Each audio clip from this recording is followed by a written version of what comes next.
You might know the podcast 99% Invisible. If you don't, definitely go and listen. It's amazing. It's about architecture and design. And the premise is that intentional design is all around us, but we mostly don't notice. It's mostly invisible. For example, what color are the signs at Adirondack trailheads, campsites, and boat launches? You know this. Brown with yellow writing. Of course, they're iconic. But I never thought about where they come from, who makes them, who designs them. Today, we go to the workshop where the magic happens. That's today's story of the day. Support for Story of the Day comes from Clarkson University, offering over 95 programs of study with campuses in the Hudson Valley, Central, and Northern New York. More at clarkson.edu. Hey, I'm David Sommerstein. It's Friday, April 19th. First up, the computer chip company Micron is expected to receive $6.1 billion in federal money to build a $100 billion mega factory north of Syracuse. Micron says it plans to create 50,000 jobs over the next 2 decades.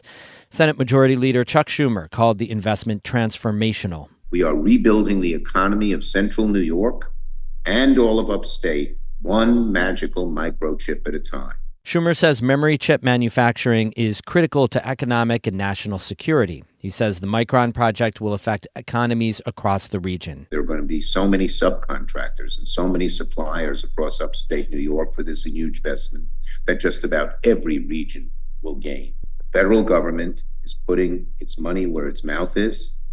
America's future will have Syracuse and upstate New York as its beating heart, thanks to the CHIP Award. Schumer says he hopes Micron will break ground by next year, with the first 2 plants built in the next 7 or 8 years and the second 2 plants built after that.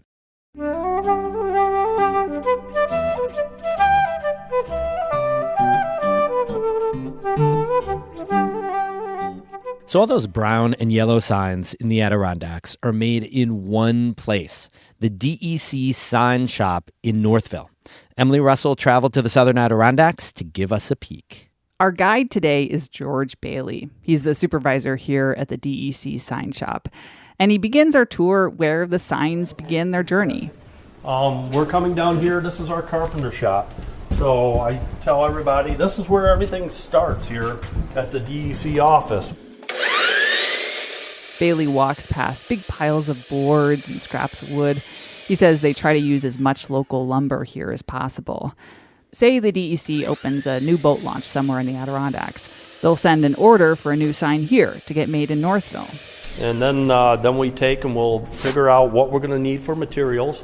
And this is where everything starts in our sign shop. Bailey started working here in the mid-'80s. He actually grew up across the street. He's been here so long that he measures his tenure against the woodworking tools here. That saw was here before I got here, and that table saw was here before I got here, and this panel saw came after I was here. Bailey says this shop makes 1,000 to 2,000 signs a year. Once each one is cut and sanded, some are hand routed. A router is a kind of power tool that can carve words or letters into wood. Once that's done, the signs are ready for paint. That brings us to the next stop on our tour. This is our paint room. This is where all the painting is done here. We have an ID sign for Luzerne Public Campground right there. It's been painted brown, and the signs have been routed down with a kind of jagged serration.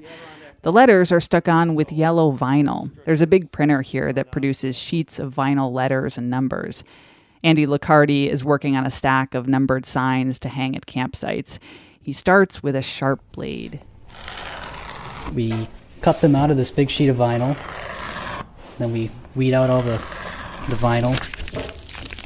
And they reveal the numbers and the border. Then we tape them up and stick them on a sign. To make sure the yellow vinyl numbers really stick, Liccardi uses a flat-edge tool. He scrapes it up and down across the sign. This part of the shop back here is like a tight-knit factory. Behind Liccardi are 2 people wearing white aprons and yellow gloves. They dip their rollers into a tray of brown paint. Usually they say there'd be music playing back here. Well, Judy's a bit of a dancer, you know. Have to have my music, keeps me going. Judy Edwards and Colin Capon work here part-time. They paint signs here in the winter.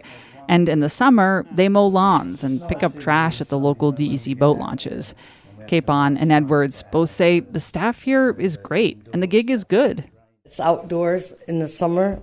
It's indoors all winter, painting. At least you're doing something. It's not a job where you're sitting down doing nothing. We're busy. Yeah, it keeps us busy.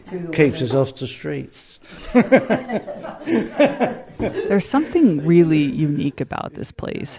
It's not just that everyone here seems to get along. It feels like they really like what they do. Maybe it's because a lot of the work is still done by hand, though some of it has moved online.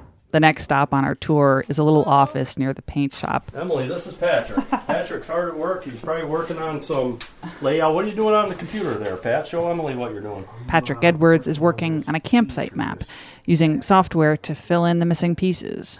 I have to make some of these little icons for the map here, and I'm just trying to do that and trying to get it sized right so I can fit it in there somewhere. I'm not really sure where I'm going to put it.